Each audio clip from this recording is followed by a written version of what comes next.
Copperberg Conversations on Manufacturing Matters, where industry questions meet expert answers.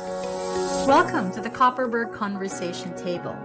Here, we'll dive into the latest insights on manufacturing. So settle in and let's get this conversation going.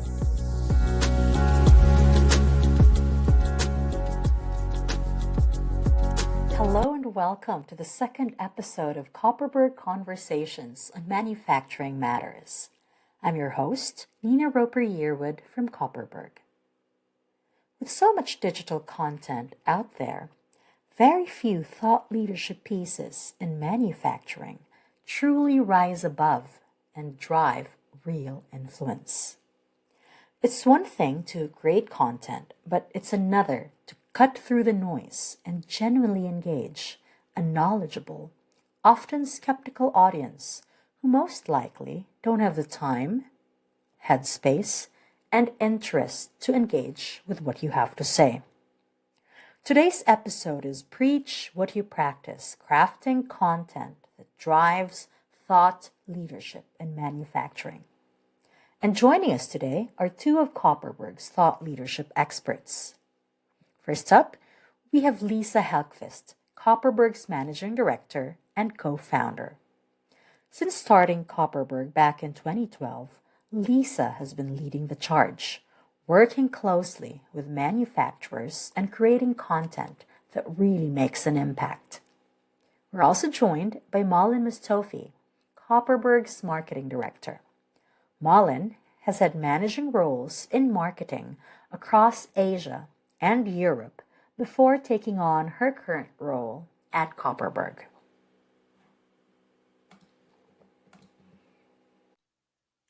Hello, Lisa. Hello, Malin. It's great to have you both here to share insights on this topic. So, to kick things off, could you please paint with a broad brush how you've seen the role of thought leadership evolve in the manufacturing sector? Why do you think it's becoming such a big focus for companies now? Hi, Nina. Thank you for having us today. Yes. And thank you, Nina, for setting this up. Actually, it's a great topic to discuss. And I would like to start off from the broad perspective, and then Malin, with her marketing insight, can probably chip in on what has been let's say, the biggest changes that I would like to recognize in this opening part. And I think in general, the digital transformation of the industry has kind of forced our clients and our customers and our community to look at their own ability to create content that is actually consumable in a digital world. We're all driven by things like search engine optimization and all of these things from a marketing perspective, but it's also where we go to find things are to go online. And I think this advertising space of the 90s or early 00s is a little bit behind us, and now we want actual content that brings us some kind of value and is relevant to the readership and the audience, right? So we also seek content that is relevant for us as content consumers, and that I think has raised the bar on what you can provide your audience with. It needs to be relevant for them, basically. So that has, I would say, shifted the gear on how good companies have to be in terms of being able to put their own value proposition into something that is actually relevant for the audience. So they get that out in front of the audience, basically.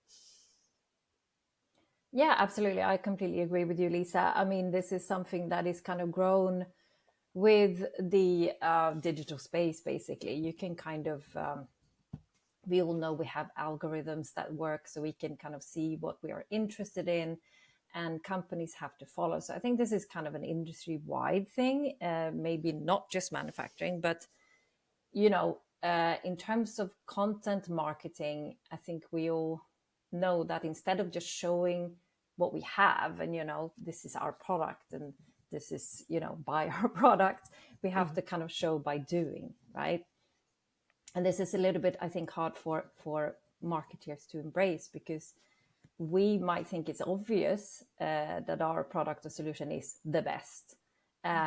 But of course, why it's the best or why it's needed it needs to be understood by the audience, and that's where content marketing comes in, because this is where it's explained in a very different way. So you can kind of, I mean, I'm a parent, right? So you can take the example of parenting. Instead of telling your children, you know, you have to eat your vegetables, you have to explain to them why they should eat vegetables and why it's good for them. So this is, it might sound simple, but of course we know it's very hard in practice. Because even though we know our product is great, you know, it needs to be explained in a very different way. And content marketing is difficult, you know. I think when we take it to manufacturing, there are a lot of big companies out there, you know, who has probably survived for a long time with simple branding. People know who they are and what they do. But it's definitely a misconception that's all that's needed. You know, we still need to understand why their product is helpful. So it's really starting to pick up, I would say, in the manufacturing industry as well. It's quite interesting, Malin, because I have read some studies and reports that say that manufacturing is a little bit late when it comes to adapting to new stuff. And also that includes content marketing. So I'm actually very curious to dig deeper with you. Just, you know, take us back to how it looked like before when you started, like 10 years ago, what the needs were like in terms of visibility and talking to a target audience versus these days. What are the requirements to essentially reach the people that you want to do business with?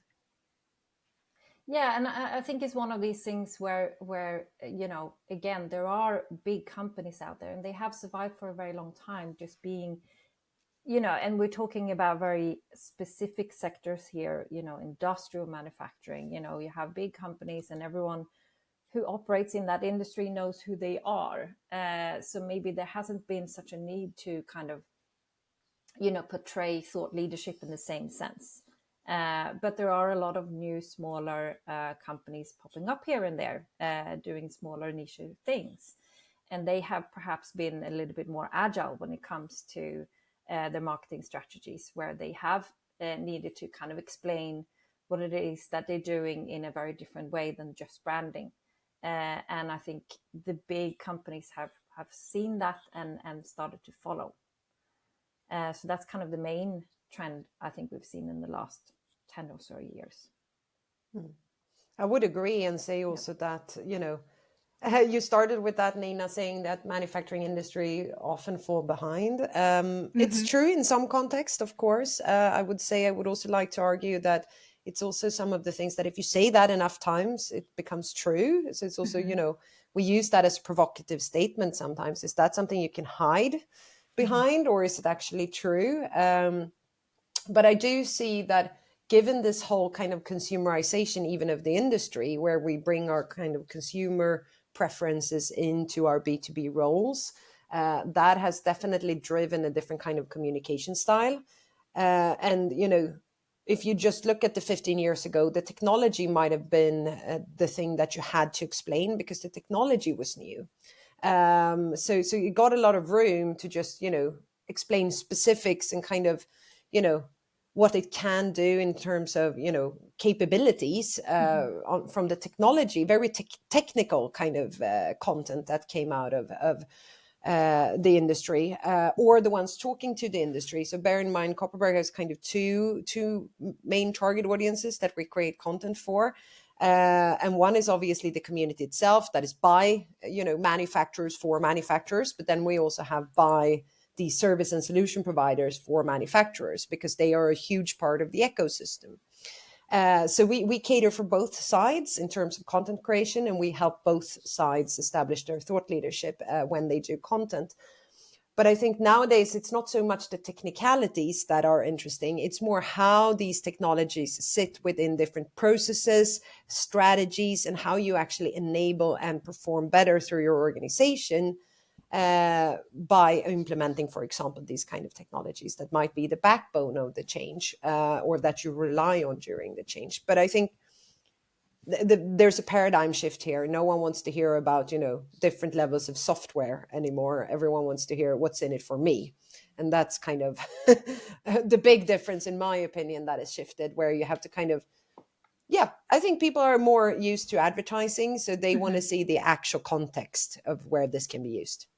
Okay, so just to look back on the previous campaigns that Copperberg has done, how have you seen companies use it to, really drive impact in the industry? Just trying to imagine the two audiences that we create contents for. I would say that one of the biggest things that we do at Copperberg is mainly we try. I always call it, we're bridging that gap, that linguistic gap sometimes, even where it is a company, for example, let's say it's a software provider, just to make it simple, has a field service management solution that has all these incredible features, and they have all these great case studies, for example, on how they have done well with their existing customer base, for example. What sometimes is the issue is for the software provider themselves to create thought leadership around this content, because they don't really speak to these manufacturing community members on a daily basis, right? What we do then is that we come in as like the liaison, and we look at, okay, what is the community currently facing as their main challenge, or one of the main challenges, because there's obviously plenty, and we contextualize what the software provider is actually being able to help the community with, to something that is relevant for the community. And that is just actually by, kind of connecting the dots. It's already there, but we just have to translate it into content that is actually, again, relevant for the audience, right? And that brings value, and it's a valuable read. And that is how I would say you create thought leadership, because you have to have someone, being the bearer of these messages, and you also have to connect it to the audience, right? So this is where we think, at least, we package it in a way where it becomes digestible content of value, and that is what we normally do, because no one's going to sit and read through an article that is blatant advertising in the end. We don't have that time anymore. So it needs to be something that's, what's in it for me, for the reader, right? So that's how we connect the dots. And we do the same with manufacturers, right? They might have this great change transformation story where we can come in and say, okay, these specific parts, and it's often about the humans, to be honest, because those are the most intangible elements. So we try to break down those kind of change management aspects, because they are rare to find through Google, for example, those kind of personal experiential things from a change management project, for example, or a transformation project. And we try to capture those because the sort of how-to guides and the technicalities and the technology, those can be found anywhere, right? And people are almost always already equipped with that kind of knowledge. Of what they don't know is kind of what were the pitfalls, what were the success stories, those kind of things that can inspire, right? So that's what we're trying to do, is to make these two sides meet. So Malin, I'm just thinking about what Lisa was saying earlier, because obviously this entails a level of expertise when it comes to executing seamless, impactful thought leadership. So can you just, our listeners, how do you think you can set thought leadership apart from the usual content marketing work that is done by companies? Well, I think it is difficult for any company to have an outside perspective on themselves, right?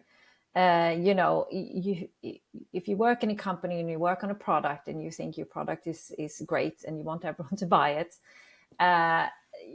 you know it's good, but it's hard for you to explain why it's good. To make people, as Lisa mentioned before, to add the actual value to it. So this is why companies come to a company like us who can have an outside perspective on the value it brings to people.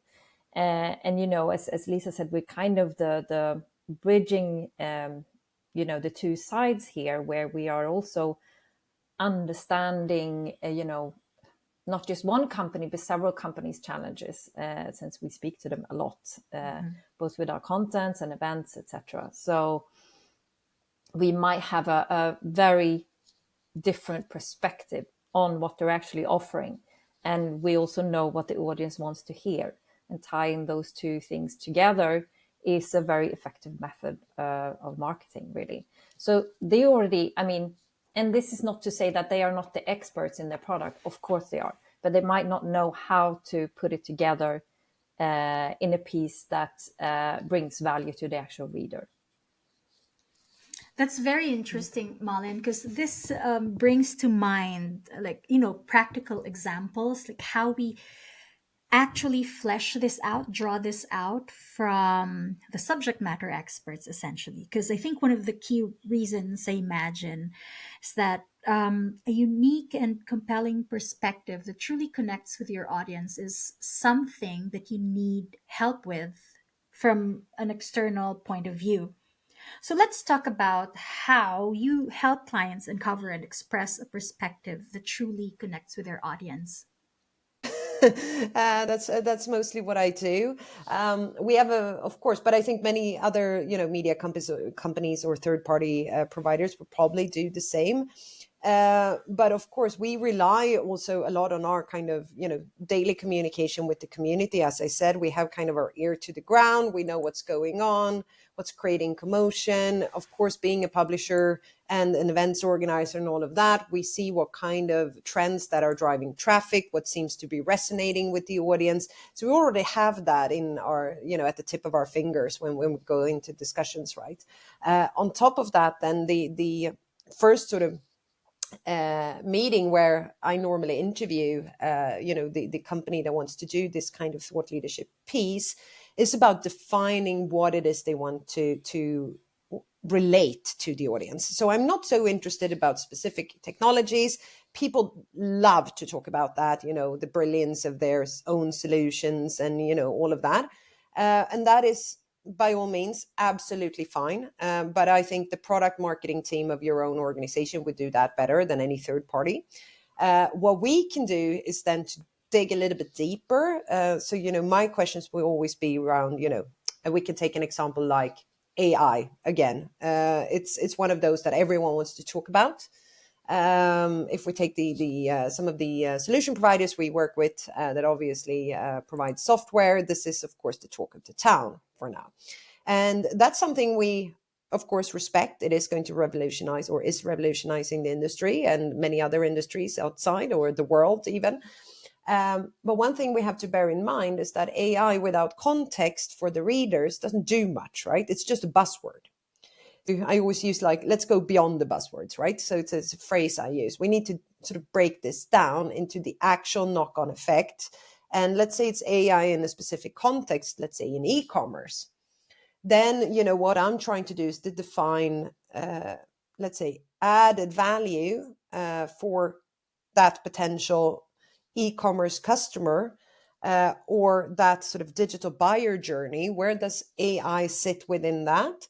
Then the thought leader piece is probably going to be about the enhancement of the buyer journey and how AI plays a role within it.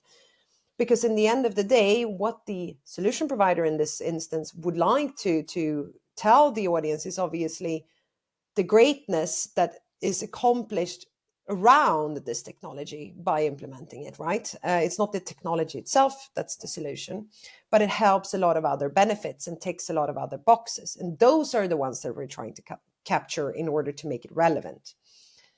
So that's where the sort of investigation begins. And then we have to sort of, as Malin was saying, we're crossing that bridge then, right? That's where we suggest a certain number of angles and we call it frameworks to position that thought leadership piece, whatever it might be. It's normally an asset, an article, a webinar, could be a keynote speech at one of our events.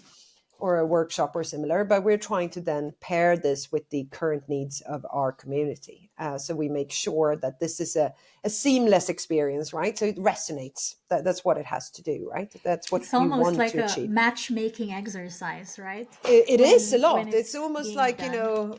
yeah. And it's almost like, I have to sit there and ask them for them if they like, early morning walks and what kind of interests they have, to make sure I have candidates on the other side that actually are qualified for this, right? So that's what we're trying to do. And since this is what we do on a daily basis, we have a strong, I would say, strong mindset around it also, where we know that we are grabbing these little nuances from our target audiences, and we also have processes for making sure that we capture this relevance, right, in different interactions with the company that is doing the thought leadership piece, right? So there are multiple instances, and then Malin and her team, of course, comes in to profile the target audience as well, which is a vital part of this, because who are their desired receiver of this information? I mean, I can't write something extremely technical for AI about AI for a target audience that has no technical background. That makes no sense. Then it's probably more about, processes, for example, that's going to be emphasized, or, who is the intended reader. Very Yeah, that is a interesting. very important part. Yeah. Yeah, because I was just going to ask Malin about, how all these thought leadership pieces like white papers, reports, webinars fit into the bigger marketing picture. So I imagine, if correct me if I'm wrong, that Malin is in the execution part. So once the unique perspective is in place, then Malin will come in to essentially wrap it into something consumable. So Malin, with that in mind, could you just walk us through how this all fits in a broader strategy? Yeah, I mean, of course, I mean, kind of going back to what Lisa just mentioned about the target audience, this is kind of like, the most vital part here, because there are instances, and we've had this even recently, where a topic might be super interesting. We can definitely put together something about the topic with our knowledge and with, having spoken to people and, with our expertise. However, we might not have people within our community, or enough people within our community, for it to be an effective marketing campaign. So that is also something that needs to be in consideration, right? I mean, it needs to be niche enough to fit the kind of, this is a value to me, but it also needs to be a value to enough people for it to be effective as a marketing campaign, unless you're really looking at those 5 people that might be working with this, your very niche topic, right? So this is a very big consideration that we will ask all of our clients to take into account. Yes, you can be super broad and say these are the awesome things that you can do with AI, and that's going to be super broad, and people might find it interesting, but it's not going to bring much value to what you do in your role. And you can be super niche and target only 5 people, but those are the 5 people you want to reach. We would suggest something in between. And this is kind of what we do. But then, yes, once you have created that brilliant content marketing, or what we call an asset that you can use, then that's pretty much your work done for that campaign, because there are multiple ways you can repurpose this. You can adapt it to different platforms, and you, Nina, you work in the social media sector, so you know that you can take an asset and make it interesting in several different ways by using several different quotes or videos or other mediums just to draw attention to that piece.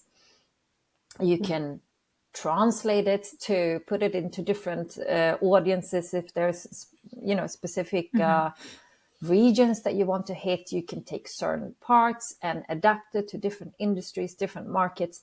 So that one piece could really be your main strategic components here in your marketing campaign.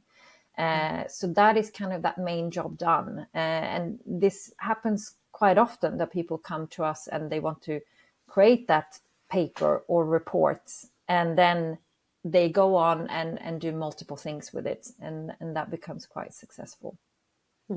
Very interesting. I just wanted to just pick your brain a little bit on this one, because I find it very interesting how one thing can be repurposed into, into so many things. Like, you can probably even make a whole universe out of that one impactful piece of content that you have. So thought leadership gets this bad reputation that it's not measurable. It's quite nebulous as a concept. So how do these all map out to the broader business goal, and in terms of measuring the impact of what was put out there, what the asset has done for the client? Yes, sorry, Lisa. No, I think it might. No, it might be more for you actually, Malin. But one thing that comes to mind, and I think Malin started with this just now, is we obviously an asset is an asset, and if it's never circulated nowhere, it's just an asset. It's just on the shelf. So there needs to be a strategic plan, either if it's by us or if by the customer themselves, right, to distribute this into relevant audiences. But one thing that I wanted to add on to Malin's thoughts about the target audience is also that this fine line between making it too generic and too niched, this is kind of also where experience, I would say, a little bit like what Copperberg has now, can make that definition, right? Because we know also that when we have assets that we publish, they are specific enough to drive a certain audience, and they are generic enough to reach the broader part of that specific audience, but they are not, because it's not the general public that's going to read this. So you still have, and I always say that our assets to some extent are self-fulfilling. They're based on interest. If anyone downloads a paper on, let's say, an aftermarket pricing mix, somewhere along the line, they have decided that this was relevant to them. So it's also a little bit a hen and the egg situation here, where, the leads are probably qualified on interest, even if they might have a slightly different persona than the one that the customer was expecting. But I would say that that's one of the things that we see in our campaigns are also very beneficial for us, because we have that narrative around all these verticals where we operate in, that we get people we probably wouldn't have had on our first-hand choice for the readership to download it, and all of a sudden we've given the customer a new set of prospects that they didn't really look after either. So there is this interesting synergy here between interest and who consumes what kind of content. But then, to map out the campaign there, I think Malin knows this better. But I always say, people can choose. Either they use companies like ours to get it done. But of course, that would probably be my only, thing where I sometimes want to push back to people who buy these things. It's like, but what did you do with the asset afterwards? Because, if you don't do anything with it, then you can't really measure anything either. So I think we have to take measurability out of the asset itself, and then measurability needs to be put into the campaign. Exactly. Completely agree. And I would also say that in one sense, I think it's very measurable instead of not being. If you compare it to, it depends on what you compare it to. If you compare it to a billboard, it's very measurable, but you just have to do something with it. Exactly what Lisa says. If you get an asset and you don't do anything with it, no, you're not going to get measurable results. But if you put a decent campaign about it, then you can measure anything you do. And it all depends on what it is that you want. What is your end goal? And whenever we talk to clients, we always kind of almost start there. What do you want to get out of this? Maybe you want to just get in touch with those 5 people within these 5 different companies. Or maybe you want as many as people as possible to see this specific asset, and for you to be portrayed as a thought leader in this specific market. Or maybe you want to establish yourself in, Germany. I don't know. There are many different goals with doing content marketing. And depending on that goal, if you have that goal clear, then it is quite easy to measure if you have achieved that goal or not at the end of it. Because if you have that asset and you create a good lead generation campaign, then of course you can measure the amount of leads, you can measure the amount of attention you get on your social media campaigns, you can measure, the traffic that it receives. All of these things are very measurable, but you have to actually action your plan. And I think going back to the overall business goals, it's like you have to be there in that space, right? It's like, what's the alternative? To not be found? So, if you're not there, someone else is going to be there instead of you. Yeah, right. So you have to create some kind of content that is, searchable and that people can actually find you. And that is the overall business, goal, I would say, of thought leadership. And the other secondary part of that is that when you create thought leadership, maybe for the external parties, such as customers or partners or, networks that you work with, it's that you also establish a certain storytelling around your own brand. That also works internally, right? You teach your own members of staff your value proposition by manifesting it to the world, right? So this is also something that comes as a knock-on effect that I think let's not forget about it, because if people then, people will associate certain brands with certain communication styles, and so there's a space you have to be in. I would say. And I think it's even more important, in anyone who's dealing with,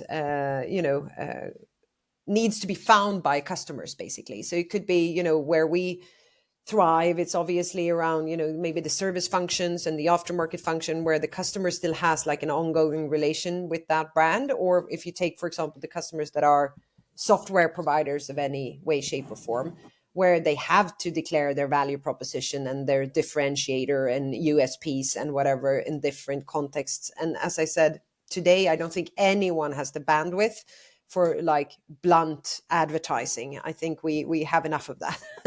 So it needs to be contextualized and relevant. That's where I think it fits the overall business goals.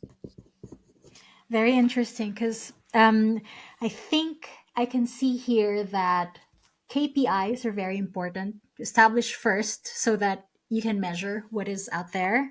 An asset is just an asset unless you do something with it. So there has to be a campaign around it. You don't. Yeah. Something. So, but it's interesting also, quantity over quality. That is a big thing that has happened, is that actually it's a little bit where I was going with my idea here on the interest fulfilling, or like if an interest is there, it's kind of self-fulfilling that the lead is qualified, right?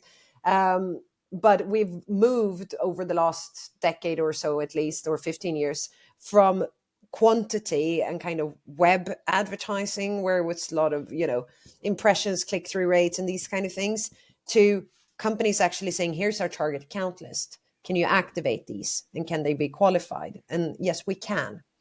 This is and then of course that thought leadership is being quite niched by, it's almost like by proxy, right? So it's just how it's going to be, right? So that's also what has shifted. There's a lot of assets out there that we create that is probably never going to be read by any general member of public, right? But they will be very known by the specific domain. They know it. They know what we do, right? So it goes under the radar, but it ends up in front of the relevant people. So it's not about what you say, but how you say it to the people that matter. And so I think here we could really go back to credibility playing a huge role, whether your audience will trust or engage with your message. And this brings us to the value of neutrality. How does Copperberg's neutrality as an original content provider help organizations enhance the credibility and impact of their thought leadership? And then, in what ways does this impartiality add value and resonate with audiences in the manufacturing sector? I can start from the content perspective. There's obviously a neutrality in the circulation and the campaign as well, right? But I mean, what my team does is obviously we are not scared to showcase, let's say, that if we're going to, write a piece about a specific challenge, we have to be honest about all elements of that specific challenge, right? So that includes even things that cannot be solved by what we're discussing in the piece, right? So it needs to have all aspects covered within that specific area that we're covering. And it might be that, there's not, one size fits all, in types of solutions or what we're talking about for the thought leadership, but we're trying to capture one way of doing it, right? And that is something that's really important. So we have different aspects of these are pitfalls. You have to have this kind of service maturity level, for example, if we write something for the service market. So it really is for the reader, they understand that, okay, here are the sort of framework hypothesis on which this is built. And that is also, showcasing both the good and the bad and the risks of certain things within the same piece gives it a certain authority and a certain, gravitas, as our colleague Chris always uses as a word, because it does, actually. We have to be able to understand that challenges are there for a reason. So there will be objections to transformations. And if we don't address those in these thought leadership pieces, for example, then we haven't really done our due diligence on the challenge itself. So we need to address it, whatever it might be, right? And then, of course, our job is to then also make sure that that neutrality is something that the customer wishes to portray as well. But that's where we come in, because we are convinced that we lose our, standpoint as this neutral partner if we don't showcase that side. And that is often something that, to tie into what Malin said before, it's very hard to do internally, right? It's very hard to objectively look at your own value proposition and actually create that. But we can do that. And we always try to do to still have that roadmap on how to solve the challenge but we have to also pinpoint potential risks. Otherwise, we're not doing it correctly. Yeah, and to add to that from a marketing point of view, I mean, of course, endorsement in any kind of within any kind of marketing is effective. And when it comes to content marketing, of course, it's a very subtle endorsement, but it's still a neutral company or that writes about something that this company is currently working on, and then they can use that to their advantage. It is essentially word of mouth. Somebody tells you the value of something that company actually happens to work with. But of course, as Lisa says, we obviously have to work, write what we actually believe. We would never write something that we don't think brings the industry forward or is not within our interest. If there is a company that really wants to write something that is not, not the case, or want to twist it in a way that is not, we believe is of interest to readers, then we will kind of adjust it accordingly, or we would just not write it that way. We have to believe what we write ourselves. Mm-hmm. So to finish on a forward-looking note, I just want to hear your take on AI and the mindset around it from a thought leadership perspective. So looking ahead with AI and digital tools changing so fast, how should companies adapt their thought leadership strategies? What kind of mindset do you think will keep them ahead? Yeah, I mean, from a marketing point of view, and when we talk about content marketing, I would say don't be afraid of them. Use them. They are here. So I think it's very important to understand how to use them, as opposed to kind of being, okay, now AI is writing everything. Embrace them. But I think we have to realize that they are not human, and they will not replace human thinking, or at least yet. Who knows what's going to happen? But right now, they are not human. So they can be very effective as a base. And this is kind of where anybody can use them. So if you use an AI tool for a base, just to kind of collect your thoughts, that can be very effective. But then there needs to be further fine tuning, right? There needs to be somebody coming in there and saying, okay, what direction do we actually want this to go? And this is kind of where we come in. So a company who would want to kind of speak to us about creating an asset, I would really advise them to first put their thoughts, put it into an AI tool, collect those thoughts, send them to us, and then we can actually fine tune that from there on. Because sometimes you don't really know where to start, right? You're just, okay, what do I want out of this? And you just have kind of keywords and buzzwords and technical aspects, I don't know. And then if you put it into a system and that kind of compiles it for you, that's going to save you a lot of time, really. So I would say embrace them and use them to become effective. But no, that's not, they're not going to be able to add the kind of human thinking behind it, at least not yet. And I mean, I think it's there's a risk reward in AI in content marketing, I would like to say, or in thought leadership.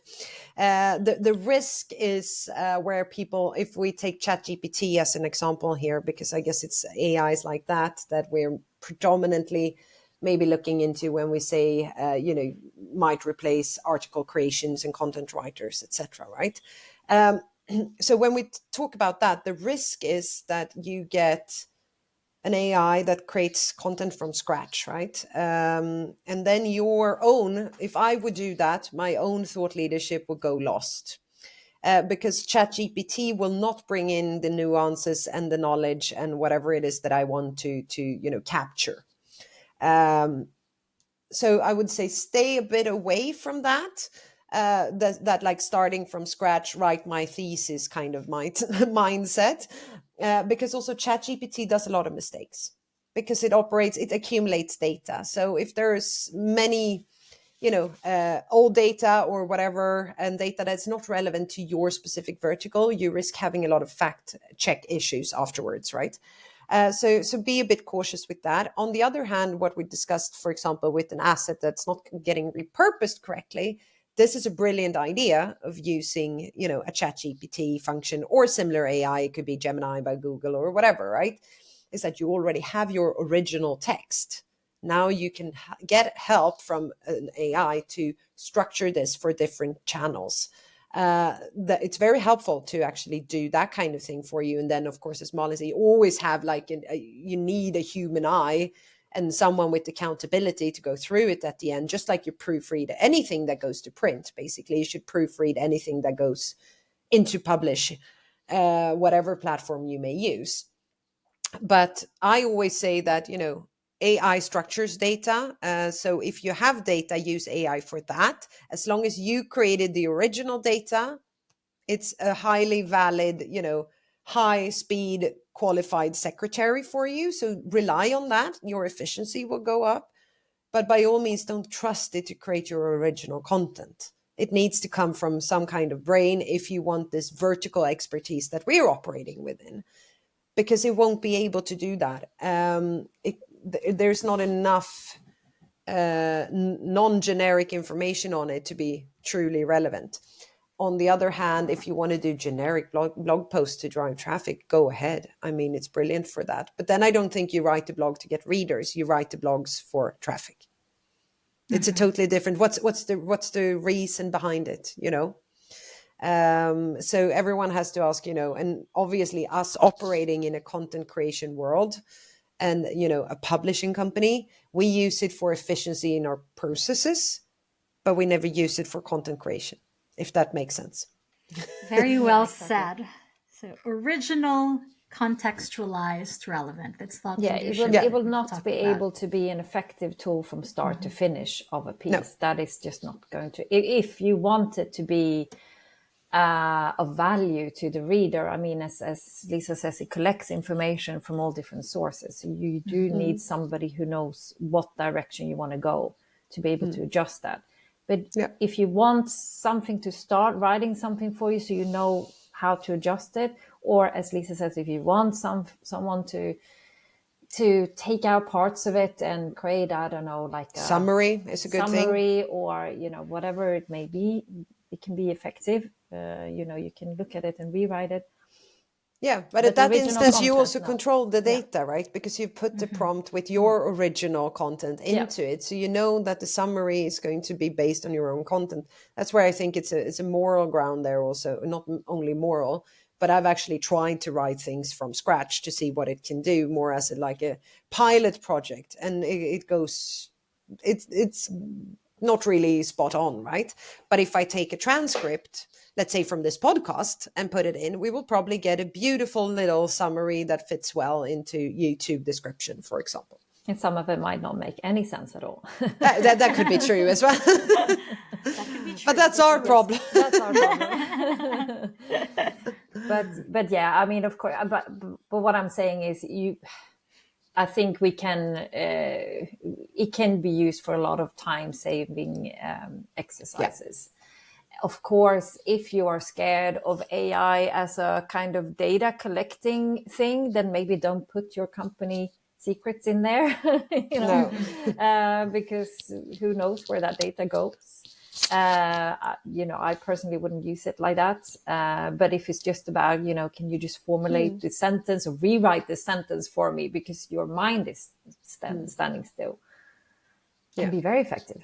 And I mean, worth mentioning is also there's so many tools. We speak about AI as one, right? But it's so many different types of AI that does, the ones that draws it on its own conclusions compared to just accumulating data.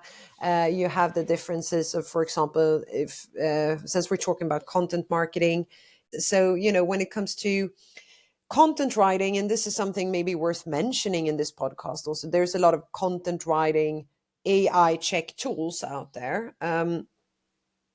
I don't know how many of them you've tried, Nina, but I've tried. I did a day where I spent about 2 hours testing about 20 of them, and they gave me somewhere between 0% human to 100% human. So it was not very reliable in terms of an average, but I think on average it picked up like 75% human or something, but it was actually something I'd written myself. And then I took the opposite, something that was written and spell checked by Grammarly and updated, and that was the same result, right? So it is a little bit tricky with those, and that's why I want to flag it. So don't rely on that too much, because there's a lot of things. Just if people use spell checkers, it might be flagged as AI created content. So be aware of that, and be aware that ChatGPT closed down their own one because it was too unreliable. So I just want to leave that, because it's one of the things where we sometimes get, but this is 85%. And I'm like, okay, no, but isn't it weird asking a machine to verify your humanness? Exactly. Right? And I mean, I've always said that, AI is also inevitable going to be a part of content writers every day. I just hope that there is, as I said, that you feel that the conscious is, as long as we have created our own original content and the source of that content, with all that brain power it takes to do that, and that whole process of matching these aspects, then I think we're fine. We will always have to rely on smart tools to do spell checking, and is it English grammar, American grammar, whoever it is on the other side, right? And then in that specific instance, when we click accept, it might be triggered, it might rewrite it in a way that is triggered as AI in an AI checker later on. So I think everyone has to just understand where it is outperforming the human, and where it's not. Perfect. So with that, we end this episode on thought leadership in manufacturing. Thank you, Lisa and Malin, for sharing with us your expertise. You've given us so much to think about. Thank you, Nina.